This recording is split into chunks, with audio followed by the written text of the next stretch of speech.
Good day, brothers and sisters from One Nation Tribal Alliance and everybody across the pond. I just want to say good day. And today, Kim and I are here to finish up our three-part series about our teachings of what we're going to be doing. The first one was, I believe, we did it on water, and the second one is on modalities and relics. And this final one is going to be on sacred spaces. So I just want to say good morning to y'all, and I will turn it over to Kim, and she will take off from there, and I will add on at the end. So, love expanded. Go ahead. Hi, everyone. I hope you're doing very well. I first would just like to say that please, if you are not subscribed to One Nation Travel Alliance, if you would do so, as well as Love Expanded 823. Both Greg and I would really appreciate it. And I also want to say that it took us over 30 minutes to be able to log on, and we were challenged the whole way. And I just want to say that means we're on the right track. So if anyone feels challenged during the day, know that you are on the right track. It Yes. is not you, it's energy Yes. that are stopping you. So we made it, we're here, and I look forward to talking about sacred spaces with everyone. And also, just to let you know that, there is some overlap between what Greg talks about and what I talk about. But he's talking, from the Zuni Native American perspective, and sometimes I cross over that. But I talk about all the different experiences that I've had or what I've learned over the years. So I just, wanted to clarify that. And we had talked about in our previous video about smudging, and that's part of the space clearing. So I just wanted to go over that again, that in your entire house, you want to have sacred, clean space. And a lot of people use smudging again with sage and going through every single room, making sure there's a door open to allow the energies to escape, the negative energies, the energies that are not for your highest good, and smudge every single room. And also know when you do that, you can use prayers, you can call in Archangel Michael, call in your guides, your ancestors, because this is the space that you live in. And you want to ensure that the space in every single room is supporting you. So in the feng shui concept, you want to allow your objects are supposed to be placed in a certain position, but one of the biggest ones is allowing the energy to flow, that you do not have any blocked energy. So when you walk into your house, let's say you're walking into your living room, you don't want to like stumble upon, a big object, because that object is going to stop the energy from flowing immediately. So you will have stagnant energy and you will not have positive flow that is going on in your room. And this can happen in every single room where you live. The other thing is that and this isn't a judgment, this is just what impacts our space. We are super busy, we don't always have time to clean, we don't have time to clear up the clutter.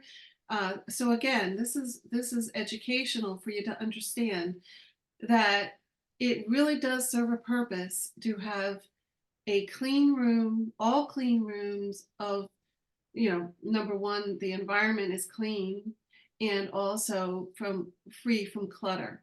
And the reason being is because, again, that blocks energy. When you have things all over the place, it blocks the energy from flowing from one room to another. So if you're in a room that has, books piled up all over the place, trash, whatever, dog toys, baby toys, which is a normal thing.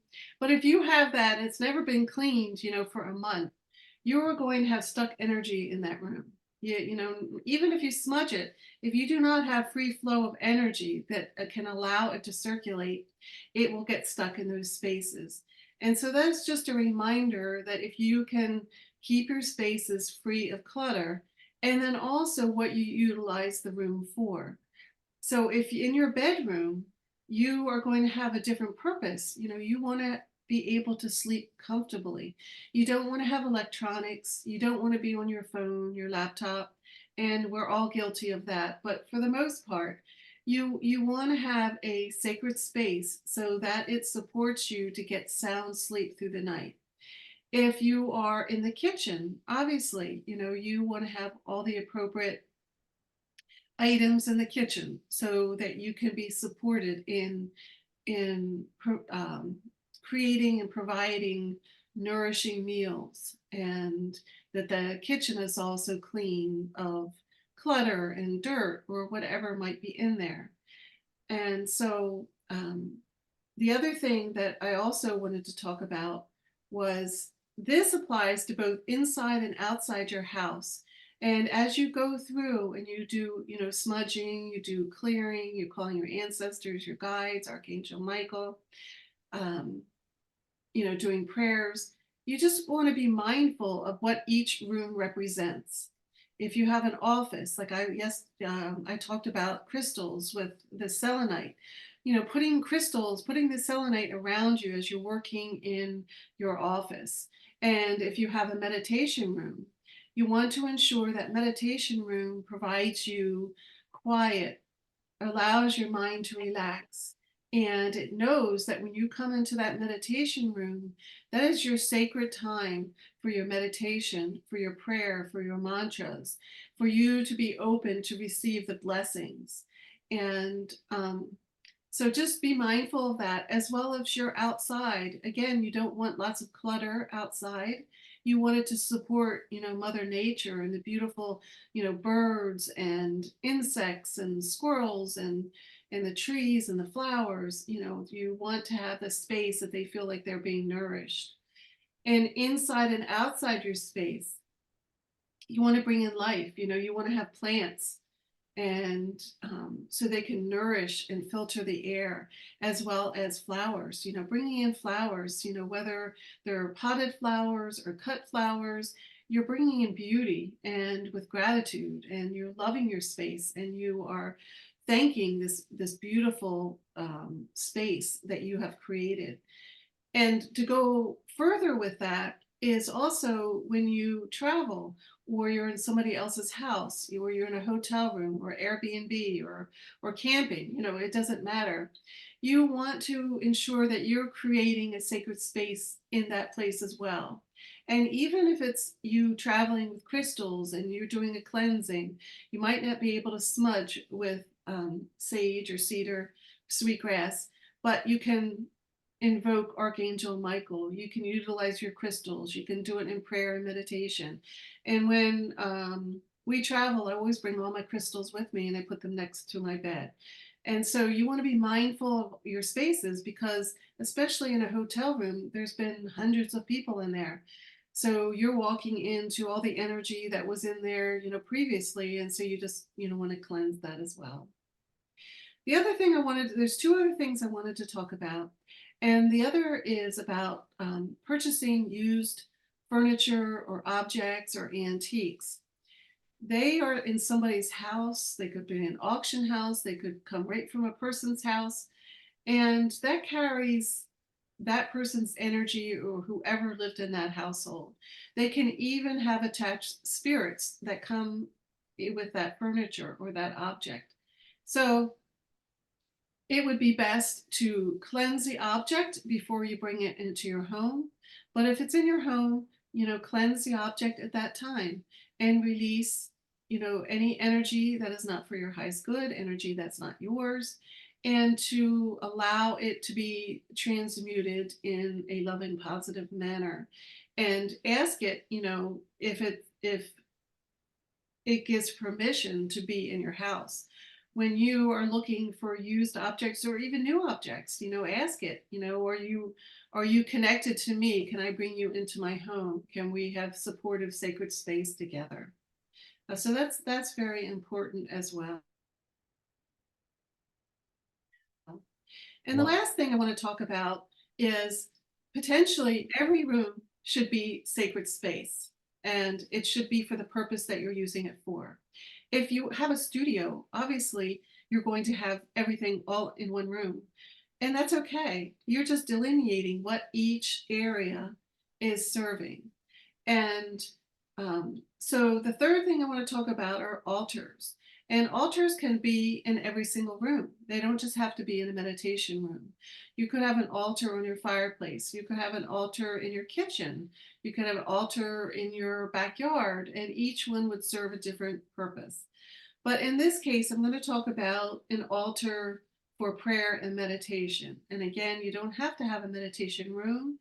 It could be a corner in your bedroom, it could be a corner in the living room, but it's dedicated space for meditation and prayer, and it's understood as that. And the altar could be hanging on the wall, it could be on the floor, it could be on the fireplace. You could create furniture to place all your items.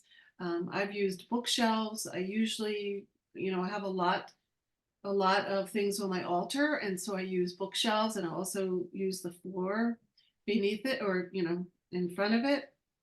So what's what works best for you. And this particular altar that I'm referring to is for your prayer and your meditation and for your blessings. And I'm going to go over some things that have been on my altar so that you can just get an idea. It doesn't have to be a specific item, one thing or not another thing. It is all that resonates and all that's going to give you blessings as you pray, you meditate, or whatever your sacred practice is. And so, utilizing um, the medicine wheel. So, we have Mother Earth or Pachamama, or Gaia, utilizing crystals or rocks, that you find in a sacred space or in your backyard, to have that on your altar so that you're connecting with Mother Earth and with gratitude. And a feather, for air. And I found this feather outside, and it's a crow feather, and the crows have been giving us great blessings while we've been living here. A shell, the shell signifies water. When you are meditating or prayer, you can put in some water so that you're getting the blessings of water. Um, for fire on the medicine wheel is a candle, and I have a candle of Buddha, and you can have just a little candle, but this is one that I love, that has special meaning to me. And you can also put any items that you have come across that have been blessed with from saints. I actually have a picture of my son, my little angel, that was on my altar. And so that every time I do my blessings, he gets blessings when he was a baby all the way up until now. I was blessed by Amma, and she's an Indian saint. And so that is special to me because she's given me blessings. And with those blessings, I also got water that was blessed by Amma. And when I was in Sedona, I received blessed water. And I know someone that collects blessed water from all over the world, but there are two that I have. I worked with Ecuadorian birds people shamans, and they use these rattles all the time in their healing. And I was blessed by Dr. Pillai and his group of saints in India. And I received this blessed ritual fire ceremony that has also been on my altar. And it's, they wear it here for the blessings and protection of the third eye. And then also I was blessed with these mala beads from Mecca, which is the holiest place in Saudi Arabia. And I've used these a lot in my mantras.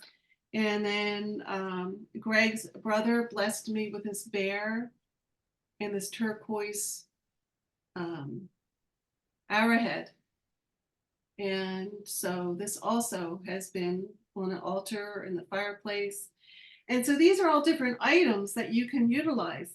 And these are things that I've collected over the years that I've been blessed with or I've experienced. I've done chanting and used mala beads and mantras, all different types of meditation and prayers. And so, coming across um, different shamans and healers and saints. These are all things that are special that I've been blessed with that I put on my altar. And so just know whatever is resonates with your heart and is important to you goes on your altar. And I think that is it for me. I All look right, forward to that's what all. you have to say. Yeah. Well, that sounds great. That sounds great. But I mean, I never realized all that stuff you had said, but I guess it does. I mean, I'm so, I guess, surprised about how much sacred our place is. And you know, in Zuni way, we have sacred places, and the first sacred place or thing that we have that every household should have in Zuni is a fireplace. Why a fireplace? Well, a fireplace is where we feed our spirits. If you go to a Zuni house and sit down and eat, there's going to be a bowl in the middle of the table. We call that bowl a spirit bowl, which means that when you get ready to eat, before you even eat or anything, you take a little bit of piece of bread and whatever you're eating, put a little bit on there and just put it in that bowl to feed your spirits. Whether it's relatives, friends, whoever that may have passed on, you just put it in the bowl for them to enjoy the spirit of the food that they can enjoy. At the end of the day, whoever is the leader of the house or the male of the house will come and grab that bowl and take it to the fireplace and say a prayer, and will feed the spirits for everybody, seeking blessings and and protection from the spirits that he is feeding. And it doesn't matter if the spirit is family or friends, whatever. All spirits are being fed at the time. And so we have a spirit bowl, and we do have to have a fireplace in every household. But if you don't have a fireplace, most people like to build a fire outside and feed their spirits outside. So, either way, we feed the spirits on a daily basis. The other thing that we do is a house when it is built. If it's a traditional built house, and when it is built, it is built with prayer. And at the end, when it is completed, then we have what they call shalako. If it's a shalako sponsored house, we have shalako, which comes during our winter solstice, and they come and they bless the house. They have their event going on in the house, and you got to allow them to have their ceremony going on. And once it is completed, what they'll do is they will bless your house and put a shrine up on a ceiling, and that shrine will right below it will have some persicks planted. And what that resembles is that starts the root of the family in that household. So whoever that house was built for, from that point on, the generation will keep that house. It will pass down to the through family through the matriarchal side, because everything is matriarchal in Zuni. So the female will get that house as it is passed down to them, and her siblings will pass it down to their siblings, and so it just gets passed down. Zuni houses are non-titled houses, so everybody knows that when the ceremony is done for that family, it belongs to that family, and they normally know the family tree of it. So that we don't have any arguments about who the house is gonna go to. The house is gonna go to the eldest person of the house, the female eldest person. So that's what we have in our sacred spot, which is that shrine, and right below it, that again that starts the family root of that house. The other way is that, when a child is born in that house, like if a couple gets the house and they start having kids, when a child loses his umbilical cord, they will get the umbilical cord and bury that umbilical cord in that house to let the house spirit of the house know that this child is a root of this house. And they will plant the umbilical cords of all the siblings that they have and on one place, and then the eldest, when it gets passed on to her, when she has kids, she will do the same thing with her children's umbilical cords. She will bury them in the same other place, and then the same one, her kids will go plant their umbilical cord. So it just gets passed down to the area, and that will be the sacred spots of the house. And another sacred spots that they usually have is someplace in the corner where they usually have everything sacred you know, in a corner, and which is not open for public. It's just for the family. And the family usually normally knows where it's at. So, during fasting season or during any kind of special activity that goes on in Zuni, they will go and honor that spot, or they will go and they would, you know, take time for that spot because that will be a sacred spot for the people that live in that house and for the family that it gets passed down to. That place will be in the same spot, you know, throughout the household. So, we have sacred spots in within the household, but to go out in if you have land, and if say like if you're farming or you have a ranch going on your land, you want to value your land as far as riches with grazing and whatever animals you're raising. Well, you have when we do our summer and winter solstice fasting, you will take your prayer sticks and you will plant it on your land, and that will be a sacred spot for your animals, your livestock, and whatever that comes around, And in that sacred spot, you will always recognize that, you know, this belongs to, I did this for my livestock. So they will, in return, will bless me. So when you go into their people's land, that's why you have to talk to your animals. When we leave our house, we leave like there are people in here to say, so now on nito yadong kog susuna kaya tu or te kinang kog shawan tu. We say to the house, we're saying it to the furniture, to whatever, our sacred spots and everything. And then we come back home, we greet them ko tonawan kya, to even though there's nobody in the house physically or human wise, the spirit of the objects are still here to where you greet them. So that's what that way you can say, you know, or you can when you leave, you greet them and you tell them, protect the house while I'm absent. I'll be returning. And when you return, you let them know you have returned. So they will accept you back into the house. So there's a lot of things that Zuni people do as far as sacred spots. And these are just a few things that, I wanted to bring up to y'all. So, you know, I think these things that we talk about is very important in our daily lives because we talk about ourselves most of the time, which is good because being awakening is we have to seek within of what our abilities are. Now, to do these sacred ceremonies within the household as a house thing, you're dealing with the house spirit. You deal because everything is vibration.